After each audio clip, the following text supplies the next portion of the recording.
వ్యక్తే.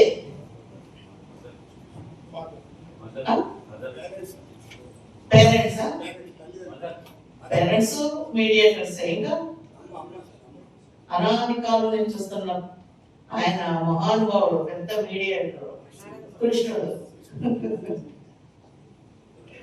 పాండవులకి కౌరవులకి గొడవ జరిగినప్పుడు ఆయన వెళ్ళి పాండవుల తరఫున అది అడిగాడు, ఓహో అన్నాడు దుర్యోధనుడు, ఇది అడిగాడు, ఓహో అన్నాడు. లాస్ట్కి అంటే 2-3 పర్యాయాలు 3-4 కోరికలు అయిపోయిన తర్వాత లాస్ట్కి కనీసం 5గురికి 5 ఊళ్ళన్నా ఇవ్వండి అని అడిగారు. దుర్యోధనుడు ఏమన్నాడంటే కనీసం అప్పుడైనా ఒప్పుకోవచ్చు కదా, 5 ఊళ్ళు ఇస్తే ఆయన మూల్యం పోయింది. ఈగోకెళ్ళి లేదు 5 ఊళ్ళు కాదు, ఈ సూది మోపినంత నేల కూడా ఇవ్వను అన్నాడు. లాస్ట్కి ఏమైంది? కౌరవుల పతనానికి దారి తీసింది.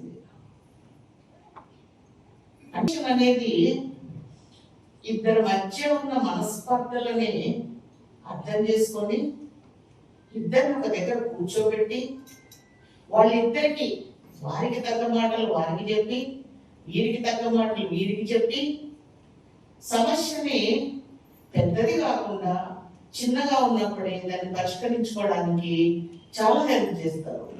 ఇప్పుడు మనలో మీడియేషన్ చేయని వాళ్ళు ఎవరు ఉన్నారండి? నేను మీడియేషన్ చేశాను, మీరు మీడియేషన్ చేశారు.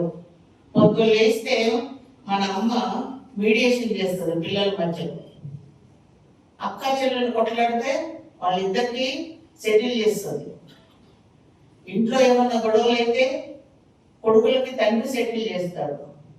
చుట్టాలతోటి ఎప్పుడు మనం అమ్మాయిని ఇచ్చిన కాడ వాళ్ళ అత్తగారితో ఏమైనా గొడవలు రావచ్చు. అప్పుడు మన పెద్దోళ్ళ ఊరి పెద్దోళ్ళను కుల పెద్దోళ్ళను పిలిచి మీడియేట్ చేస్తాం. ప్రతి చిన్న విషయానికి ఎవరు కూడా పోయి కోర్టులు ఎక్కాలి, పోలీస్ స్టేషన్లు ఎక్కాలని ఎవరు అనుకోరు. అందులో మన భారతీయ సమాజంలో ఏంటంటే ఒక కష్టం, ఒక సంస్కృతి, పెద్దలను గౌరవించాలి, పెద్దలు చూపించిన బాటలో నడవాలి, వారి యొక్క అమూల్యమైన సంఘాలను తీసుకొని జీవితంలో ముందుకెళ్ళాలి. మనకి ఎన్నో ఆ టీవీ ఓపెన్ చేస్తే మీకు ఎన్నో గైకపాటి నరసింహారావు గారు కానీ, చాగంటి కోటేశ్వరరావు గారు కానీ ఇట్లాంటి ఎంతో ఆధ్యాత్మిక వ్యక్తులు చాలా ప్రసంగాలు నేను కూడా వింటూ ఉంటాను.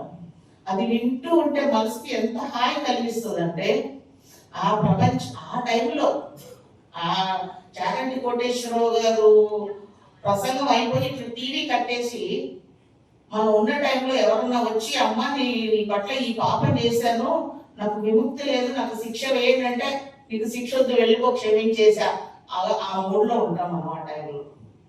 సో అంతటి పరివర్తన అందరిలో రావాలి.